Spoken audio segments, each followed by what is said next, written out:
자, 오늘은 가상 시나리오 두 가지 좀 말씀드려보도록 하겠습니다. 오늘의 소설에서는 사실 전에 말씀드렸던 역배 관점을 먼저 많이 본다고 말씀드렸는데, 지금 충분히 두 가지 중에 하나가 나올 가능성이 굉장히 높은 것 같습니다. 그래서 일단은 이것 또한 미중 관세 전쟁, 미중 무역 전쟁과 마찬가지로 미중 한반도 영토 전쟁 이런 느낌이 납니다. 미중 한반도 영토 전쟁. 근데 확실히 구조적으로 봤을 때는 일단 중국 쪽에서는 뭔가 좀 불리한 건 뭐냐? 이제 공정한 법대로 가버리면은 뭐 코로나에 대한 배상금이라든지 이런 것들이 좀 유리한 판결들이 나고 있습니다. 그리고 이제 미국의 트럼프 대통령이 두 번이나 외쳤던 부정선거 관련된 것들을 까보면은 이게 아시아권으로 또 이제 타깃이 된단 말이죠. 그러니까 사실 이게 그냥 무난하게 흘러가면 그냥 자연스럽게 미국이 승리할 수밖에 없는 그림인데, 여기서 뭔가 좀 카운터 펀치를 날리기 위해서는 한반도에다가 트리거가 하나 걸려 있는 게 바로 이제 선거 관련된 거란 말이죠. 분명한 건 이제 예를 들어 이런 의심들을 할 거예요. 아, 중국에서 한 거 아니냐라고 할 수 있는데, 그냥 어쨌든 모든 본체가 굳이 만약에 그런 의심들을 피하기 힘들다면 까고 나서 보면은 이 선거 관련된 것들이 다 이제 당국에 있어요. 그러니까 1대1로에 대한 그런 이제 국제적인 그런 A 웹이라든지 이런 것들도 이건 뭐 나중에 밝혀내냐, 진짜냐 아니냐 그걸로 나오겠는데, 이 모든 게 결국에는 중국의 뭐 소프트웨어적인 그런 프로그래머가 있던 누가 있던 그런 게 상관이 없는 거예요. 왜냐하면 모든 본진이 다 이제 본체가 한국에 있으니까. 그러니까 여기서 이제 미국도 곤란한 거죠. 이거 미국은 어쨌든 한반도는 미국이 자산이라고 얘기를 했는데, 중국과 한국에서는 이제 코로나랑 여기서는 이제 선거 이 두 개가 있는 겁니다. 하필이면 이 두 개가. 그러니까 이거를 두 개를 다 쪼이기에는 쪼였으면 진작에 쪼였겠죠. 근데 여기서 일단 많이 봐주고 있는 거죠. 어떻게 보면. 왜냐면 애국 시민들 덕분에 봐주고는 있는 건데, 이게 오히려 좀 큰 수가 될 수도 있는 겁니다, 이게. 왜냐면 이 상황에서 쪼여지고 있는 건 이쪽인데, 미국과 중국 구조로만 봤을 때는 지금 전 세계가 이제 등을 돌릴 상황이거든요. 이제 시간만 지나면 거기다가 우크라이나 러시아도 종전한다고 얘기들이 나옵니다. 또 한 번. 아니 이렇게 되면 독일에서까지 갑자기 코로나 바이러스가 실험실에서 나온 것들이 인정이 되고 한 상황이면 계속 압박을 받을 거란 말이죠, 여기서. 그래서 인민은행에서 금들을 모은 것들을 보면 한 2, 300조 가까이 모았거든요. 근데 미주리주에서 하나 판결 받은 것만 30조예요. 그럼 미국 전체로 따지면 이게 뭐 예를 들어 그냥 주마다 30조라고만 가정을 했을 때 막 한 1,500조, 한 2,000조 그냥 대강, 뭐 30조, 40조, 50조 막 인구에 따라 다를 거니까 2,000조, 그냥 미국만 2,000조고 전 세계를 이거 다 돌려버리면 경단위가 나요. 경단위. 사실상 말도 안 되는 구조인 거죠. 배상하는 거는 사실 그냥 30년 동안 이제 그 플라자 합의처럼 일본에서 했던 잃어버린 30년처럼 잃어버린 30년을 뒤로 가기를 해야 되는 상황이에요. 이걸 받아들일 건지 아니면은 그냥 세게 말이다, 어차피 죽는 거야, 30년 동안 경제적인 노예되고 지금 안 그래도 민심도 안 좋고 하는 거 대전 한번 가보자로 갈 수도 있는 겁니다, 지금. 그러니까 지금 상황에서 그러면 이제 포커스가 맞춰지는 거는 이제 이 결정만 남은 거예요. 각하까지는 안 갈 것 같고요. 각하는 힘들어 보이고 이거는 좀 시간이 또 오래 걸리니까 차라리 그냥 결과가 나오는데 인용이 되냐 기각이 되냐 이 두 가지로. 그런데 일단은 저는 기각적으로 일단 역배 쪽으로 바라본 거는 뭐냐면, 자 여기 보시면, 자 이게 어떻게 될까. 자 인용되면 어떻게 될까. 인용되면은 대통령 지위가 사라지시는 거죠. 자 그렇게 됐을 때 어떤 반응이 나올까. 당연한 건데 우파 시민들은 어, 헌법재판소로 달려나갈 겁니다. 뒤늦게라도. 그러면은 달려나왔을 때 지금 준비되고 있었던 경찰분들, 연합된 MOU로 체결된 중국의 뭐 공안들도 있을 거예요. MOU 이건 합법적인 체결이에요. 그러니까 이게 골치가 아픈 겁니다. MOU 체결은 파트너십이잖아요. 아니 그냥 다른 나라끼리 그냥 파트너십 맺은 거예요. 그러니까 왜 중국의 경찰이 왜 한국에 있지? 라고 했을 때 MOU를 예전에 맺어놓은 거예요 이게. 그러니까 이거를 간섭해가지고 너네 왜 파트너십 맺어줬어? 라고 하기가 힘든 거예요. 미국도. 옛날에 맺어놨으니까. 그러면 여기서 만약에 헌재로 만약에 뛰어드는 상황들이 나오면 여기서 이제 홍콩처럼 이게 제압이 되겠죠? 이러면서 그냥 어쨌든 유혈 사태 비슷하게 가겠는데 이거는 이제 미국이 없었을 때잖아요. 미국이. 그리고 이제 영국에서도 그냥 먹히게끔 그냥 사실상 냅뒀고 그냥 열어준 거고 대신에 뭐 이제 홍콩 시위라는 이런 사례를 하나 만들어낸 거고 이게 커질 때쯤에 코로나가 나왔단 말이죠. 그러면 이렇게 좀 커지면은 예를 들어 여기서 중국이 좀 유리한 쪽으로 가면은 이게 인용돼 버리는 거고 그러면 이제 나오다가 이렇게 싸우다가 갑자기 뭐 신종 뭐 조류독감이라든지 이런 것들이 나오면서 이제는 뭐 도시봉쇄부터 해가지고 또 한 번에 시즌 1을 한번 또 겪는 건데 이거 한번 겪었잖아요. 저는 이 패턴은 안 올 거라고 생각이 듭니다. 그래서 그러면 자 기각은 되는 거예요. 기각. 자 이거는 그러면 이제 중국에서 유리한 쪽이겠죠. 이 소설에선 여기서는 미국에서 유리한 소설인 게 자 기각이 됩니다. 자 그럼 이게 어디로 갈까요? 이것 또한 헌재로 갈까요? 아니죠. 이거는 관저로 가겠죠. 이 반대쪽에서 관저로 관저로 가겠죠. 반대에서. 그렇지 않겠습니까? 그러면 여기서는 이제 반대로 관저를 막으려고 가겠죠. 근데 여기서 변수 트리거는 뭐냐? 만약에 기각으로 결과가 나왔을 때 스탠바이 되고 있는 이 북한 이게 굉장히 핵심이네요. 이게 나오는 순간부터 이게 만약에 진짜 UFC면 이거 큰일 나는 거죠 이게. 이렇게 됐을 때는 할 수 있는 게 뭐냐? 이러면 진짜 뭐 유사 내전이 되는 거잖아. 내전인데 여기서 이제 신규 바이러스까지 같이 와버리면 이건 좀 곤란해지죠. 그러니까 내전을 북한에서 해야 되는데 한국에서 하면 곤란해지고 어떻게 다 잡겠습니까? 그냥 완전 진짜 그 영화처럼 되는 거죠. 거기다가 신규 바이러스까지 나와가지고 갑자기 뜬금없이 도시를 봉쇄한대요. 나라도 봉쇄한대. 공항 폐쇄. 그러면 거기에 여행 갔던 체류 중인 외국인들이 다 이제 발이 묶이게 되는 거죠. 이게 이러면 골치 아파지는 거죠. 그래서 굳이 따지면은 둘 다 방향은 있는 건데 자 여기서 보시면 둘 다 그러니까 인용이 돼도 이 카드가 있을 수가 있고요. 기각이 돼도 이 카드가 있을 수는 있는데 사실상 확률상 기각 카드에서 이렇게 나올 가능성이 저는 일단은 높게 보고는 있어요. 이게 왜냐면 이거는 홍콩 사례이기 때문에 똑같은 패턴으로 두 번이 또다시 올까는 좀 의문이긴 하거든요. 이게 좀 홍콩이랑 좀 비슷하잖아요. 이게 그러니까 이제 이 상황에서 과연 어떤 것들이 또 이제 반전이 있을까를 생각을 해보면 근데 반전이 있을까 싶네요.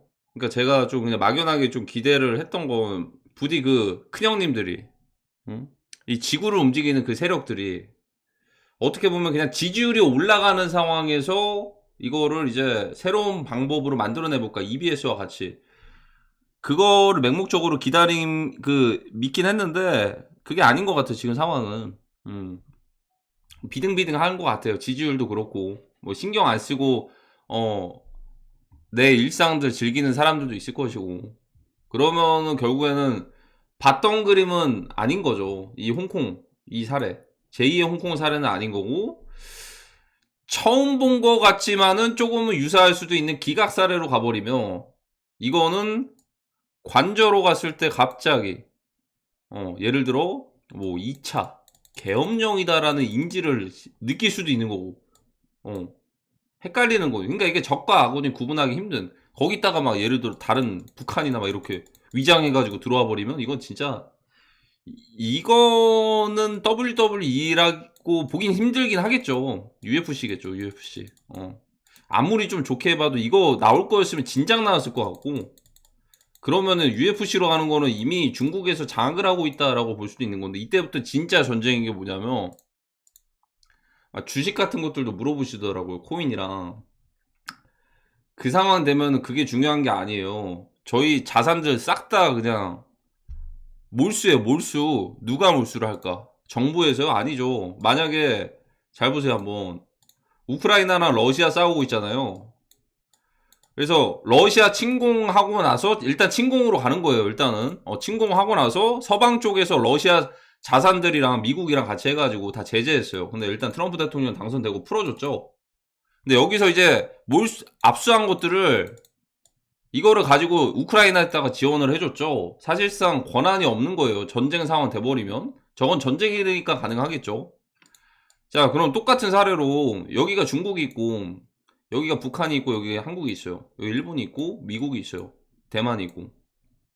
자, 만약에 전쟁이 터집니다. 대결 구조로 봤을 때는 지금 구조로 봤을 때 이렇게 가는 거죠. 이렇게 한국, 일본, 미국, 뭐 대만 이런 식으로 구조로만 봤을 때는, 그러니까 이거는 3차 세계대전 구조로 가는 거예요. 그리고 중국, 북한, 러시아 이렇게 가는 거겠죠. 자, 그러면 전쟁이 터지면은 그렇게 유사하게 11호 내전도 전쟁인데 전쟁이 터지면은 이쪽이 다 차단이 되겠죠. 요렇게. 그러면 원래는 이제 비행기 같은 것도 만약에 요렇게 지나갔는데 이제는 뭐 돌아가 삥 돌아서 가거나 공항도 옮겨야 될 수도 있어요. 인천공항 위험하면 여기로 뒤쪽으로. 그러니까 좀 골치 아파지는 거예요. 물류 차단, 그 물자 차단도 될 뿐만 아니라 식량난은 물론이며 들어오는 그 유류비도 많이 사용이 될 것이고 정말 골치 아파지는 게 아시아 전쟁이거든요. 저희가 하필이면 지정학적인 위치가 그래요. 그걸 공략할 가능성이 굉장히 높고 어차피 전쟁이고 멀어진 거면 이렇게 끊어지는 거면 여기와 관련된 것들이 재산들이나 이런 것들이 다 이제 싹 다 흡수될 수도 있죠. 제재하거나 제재라기보다는 뭐 이제 그 계좌 같은 것들이 중국 쪽에 있다가 연결됐으면 그거 한 번에 다 연동해가지고 싹 다 코인으로 바꿔가지고 나갈 수는 있는 거고 아니면 뭐 이제 금융자산이나 이런 것들도 마찬가지고 그냥 골치 아파지는 겁니다 이게. 그래서 개인적으로는 굳이 자산을 챙기신다면 현물 자산 중에서 은이라든지 아니면 달러라든지 아니면 엔화 이게 좋고 굳이 이 가상자산이잖아요. 주식이라는 거 실제로 받을 수가 없잖아요. 전쟁 되면 주식 못 받아요. 우리 거 전쟁 물자로 다 쓰는 거지. 해외 자산도 마찬가지고 국내도 마찬가지입니다. 당장은 안 쓰겠지만 국가에서 보유 중인 자산들이 좀 부족하면 전쟁 국채로 발행을 하거나 아니면은 그 국민들의 자산들로 사용될 수밖에 없어요. 왜냐면 당장 그거 안 쓰면 죽는데 어떻게 하겠어요. 그쵸? 그러면은 여기서 그나마 조금은 지킬 거면 크립토 쪽에서는 굳이 따지면은 USDC 같은 것들이 낫죠. USDT나. 근데 요 둘 중 하나는 뭔가 언젠가 나가리가 될 것 같긴 한데 USDC가 낫지 않을까. USDC 스테이블 코인. BTC나 이더리움이나 이런 것들은 사실 우크라이나 러시아 전쟁 때 올랐는데요 라고 할 수 있겠지만 이거는 보이지 않는 세력들끼리의 힘싸움도 있기 때문에 오히려 크립토가 떨어져야지 이제 반대로 약간 크립토 쪽으로 자산을 옮겨놨던 세력들이 뭔가 좀 타격을 받거든요. 그런 거일 수도 있어요. 그렇기 때문에 거기에 괜히 고래 싸움에 새우 등 터지는 상황들 나올 수 있으니까 그냥 가격 변동이 있던 말던 그냥 스테이블 달러로 디지털 지갑으로 그렇게 가지고 있는 게 낫겠죠. 이거 두 개 챙기지 않는 이상 뭐 주식을 가지고 있고 뭐를 가지고 지금은 평시니까 괜찮은데 전시 때는 그거 좀 힘들 수도 있을 거예요. 이거 두 개. 그리고 이제 마지막으로 그러면 예를 들어서 만약에 11호나 이런 양상으로 뭐 진짜 말 그대로 막 최근에도 남침 그 훈련장 이런 것들도 나오고 했잖아요. 종로나 이런데 만약에 그렇게 될 수도 있어요. 그러니까 이게 인용이 되나 기각이 되나 어쨌든 사람들이 그쪽에서 몰려있을 때 북한군 들어오는 건 그냥 기본 옵션일 수도 있습니다. 그게 어떤 식으로 누구 쪽인지는 저도 솔직히 지금은 잘 모르겠어요. 일단 그거는 그때 돼서야 사태가 파악이 될 것 같고 개인적으로 이것도 좀 선택이거든요. 사실 정답은 없어요. 저도 이거는 정답은 없다라고 말씀드리는 게 만약에 북한에서 만약에 미사일이 날라오거나 뭐 비핵 EMP가 날라오거나 이렇기 때문에 드론 공격이 날라오거나 했을 때 뭐 대피소로 대피하는 게 기본 룰이죠. 근데 사실 어딜 가나 어쨌든 전쟁 상황이면 어딜 가나 안전한 곳은 없을 거예요. 그러면은 선택을 해야 되는 거죠. 사람들이 많이 몰려있는 대피소가 나은 건지 아니면은 뭐 이제 거주하는 곳들이 안전하다 하면 거기가 나은 건지 사실 정말 어렵네요. 어려운 그거고 그것 또한 직접 선택을 해야 되는 거죠. 근데 만약에 제가 만약에 북한 특수부대 약간의 전략 전술가라고 한다면 이게 하나의 그냥 워게임이라고 전쟁 게임이라고 생각을 해보면 제가 만약에 특수부대면은 노린다면 그 대피소를 노릴 것 같아요. 제가 볼 때는. 왜냐면 그 지리적인 그런 것들도 다 알고 있지 않을까요? 뭐 네이버나 구글에만 쳐도 대피소 어딘지 다 나오는데 비밀 장소도 아니고 그래서 개인 지하 벙커가 있는 거 아닌 이상 어쨌든 대피소나 이런 데로 갈 텐데 오히려 사람들이 많이 몰려 있는 게 뭉쳐야지 이기는 거는 사실 군인 그 예비군이나 현역이나 민방이나 이렇게 그 군인분들한테나 해당되는 거지 민간인들은 오히려 뭉쳐도 오히려 어차피 뭐 이제 전시가 되면은 저는 개인적으로는 오히려 더 타겟이 될 가능성이 높지 않을까라는 생각이 듭니다. 제 개인적인 생각인데. 근데 상상해보니까 무섭긴 하네요, 이게. 개인적으로. 근데 이제 제가 높은 확률로 예상을 하는 거는 일단, 북한 키워드 많이 띄워주고 있지 않습니까? 이더리움 정도, 그, 탑3 거래소도 해킹하는 북한이라는 그 정도 이제 계속 알려주는 것 같고요. 뭐, 그뿐만 아니겠죠. 다른 것들도 다 하겠죠. 이제 곧 다가오는 거고. 이더리움을 잘 보셔야 될 겁니다. 이더리움을 잘 보시면, 초기화가 되더라도, 이때 정말 많은 코인들이 어떠한 일들 때문에 큰 타격을 받지 않을까라는 생각이 듭니다. 아시아권에서 그런 분쟁이 나면요. 아시아권에서는 오히려 크립토 투자자들이 많단 말이죠. 중국이랑 한국이랑. 그래서 오히려 이거는 화이트캣이 간접적으로 공격할 수도 있는 거예요. 왜냐하면 회피를 크립토 자산으로 다 회피를 해버리면 이걸 간접적으로 공격할 수도 있죠. 뭐 우리한테 대놓고 얘기는 안 하겠지만. 근데 구조적으로 봤을 때 그럴 가능성이 굉장히 높지 않을까라는 생각이 들고 오히려 고래 싸움에 새우들 등 터지는 거죠. 물론 이제 이게 뭐 그레이트 리셋의 그런 하나의 빌드업일 수도 있겠지만 그래서 그거 조심해야 될 겁니다. 요만치 초기화가 돼버리면 코인들 완전 말도 안 되겠죠. 코인뿐만 그러겠습니까? 미국 증시도 마찬가지고 이게 지금의 하락의 끝이라고 보시면 안 될 겁니다. 이거는 아마 미국채를 매도해가지고 엔화를 사서 엔화 가격 상승으로 그리고 또 이제 곧 다가올 일본의 금리 인상 여파로 엔캐리 트레이드의 청산으로 인해서 트럼프 대통령의 외교가 이 약간의 좀 이제 금융 쪽으로 이끄는 게 잘못됐다라는 지적을 받을 건지 사실 트럼프 대통령 잘못은 아니거든요. 이건 누가 봐도 이걸 막을 수가 없어요. 근데 정말 공교롭게도 일본 그 전에 그 바이든 때 그러니까 이쪽 세력들이 좀 힘이 센 거예요. 여기서 미국채 매도하지 말라고 이거를 쇼부를 봤어요. 쇼부를 한번 연장이 됐죠. 그리고 돈도 막 풀면서 거의 역대급 부채 만들어 놓은 상태에서 트럼프 대통령한테 바톤 터치 딱 한 겁니다. 그럼 누가 맞더라도 여기서는 또 한 번에 그러면 일본이 미국채 팔지 말라고 쇼부를 봐야겠죠. 근데 최근에 뭐 캐나다도 미국채 우리 판다 막 이런 식으로 입질 하나씩 올리고 있는데 사실 저는 큰 관점에서 봤을 때는 결국에는 패권은 그냥 유대계 세력들이 쭉 가져가는 이제는 굳히기 단계라고 저는 생각이 들어요. 그래서 하나의 뭔가 좀 이제 이거를 막긴 힘든 거죠. 막긴 힘든데 초반에는 그래서 일론 머스크나 트럼프 대통령이 약간의 공격을 많이 받는다. 그게 일단 블랙캣과 화이트캣의 구조로만 봤을 때는 이게 지고 들어가는 거죠. 일단 화이트캣이 그럼 블루캣이 이기는 쪽으로 가는데 결국에는 이쪽으로 간다. 그리고 결국 최종적으로 이쪽에 어젠다가 따라갈 것이다. 이쪽이 추구하는 방향대로. 근데 둘 다 권력 싸움이다, 사실. 권력 싸움인데, 이 권력 싸움이 왜 시작이 된 건가를 생각을 해보면, 거의 모든 인프라들이 갖춰지고 완성형이 됐기 때문에, 이제는 그걸 두고서 밑에 뿌리들을 잘라내는 과정이다. 이렇게 저는 생각이 듭니다.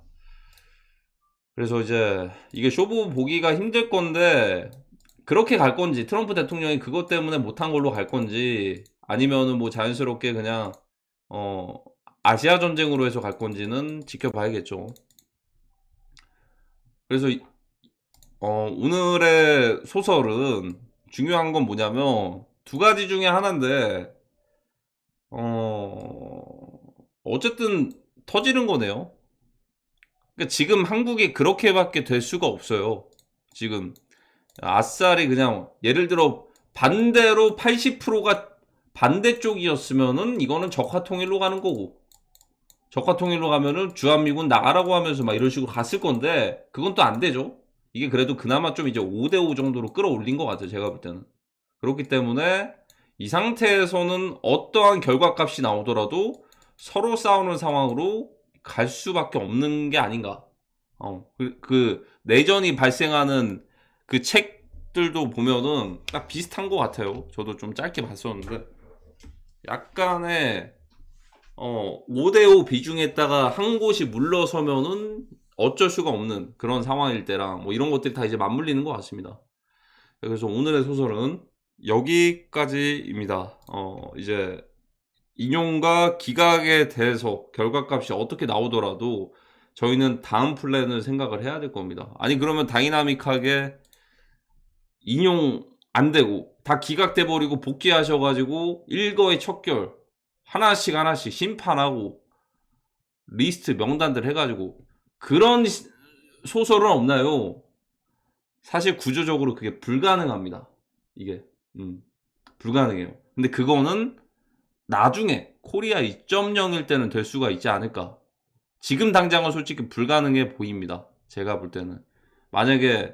저희가 만약에 중국이나 이런 것들이 없고, 오직 한국과 미국에서 그 내부적으로만 그런 것들이 있었으면은 모르겠는데, 여기에는 또 이제 중국까지 같이 껴있어 버리면, 한쪽에서 포기하지 않으면 그게 또 이제 전쟁으로 가는 거예요, 이게. 그래서 그거는 솔직히 좀 불가능하지 않을까. 뭐 어디 뭐 다른 나라였으면 모르겠지만, 우리는 일단은, 그 이해관계가 좀 복잡한 한반도 영토 전쟁에 미중이 딱 낀 거니까 이게 사실 한쪽에서 쇼부가 안 나버리면 이건 전쟁으로밖에 마지막 플랜으로 갈 수밖에 없는 상황이다. 이 정도는 계속 알고 있어야 될 것 같습니다. 그래서 저는 애시당 초에 기대는 안 합니다. 왜냐하면 애초에 지금 3, 40년 이상이 이렇게 쌓였는데 이게 한 3, 4개월 만에 해가지고 이걸로 역전하고서 바뀔 거라는 생각은 사실 기가 막힌 시나리오죠. 그걸 굳이 따지면은 이거 아니겠습니까? 6.25 전쟁 때 낙동강까지 밀린 상황에서 지금 이렇게 반전을 한 뒤에 반전으로 이끌어내고 나서 인천 상륙작전부터 해가지고 이렇게 돼서 대신에 여기는 관여를 안 해야 되고 여기도 관여를 안 해야 돼요. 그러면 여기서만 일들이 있어야 돼요. 그 시나리오는 무슨 말인지 아시죠? 그러니까 여기도 조용히 있어야 되고 여기도 조용히 있어야 돼요. 그리고 러시아나 우크라이나도 종전하는 그런 분위기로 가야 됩니다. 그래야지 여기 쇼부보기가 나서가지고 쇼부보기가 괜찮겠죠. 근데 나설 명분이 있나? 있죠. 나설 명분. 미국의 그 선거를 건드렸다라고 이렇게 하니까 이거 정도는 나설 명분이 있겠죠. 근데 이제 지금 봤을 때는 중국에다가도 이제 규제 때려버리고 독일에서도 때려버리고 이렇게 하는 거 보니까 이 방향은 솔직히 좀 힘들 것 같다. 이 방향은 원래 1월달 초에는 그거 좀 희망을 좀 가지긴 했잖아요. 일론 머스크 언급해줄 때는. 근데 지금은 좀 솔직히 힘들지 않을까. 그래서 이제 다음 플랜을 생각을 해야 되지 않을까라는 생각이 듭니다. 자, 오늘의 소설은 여기까지입니다.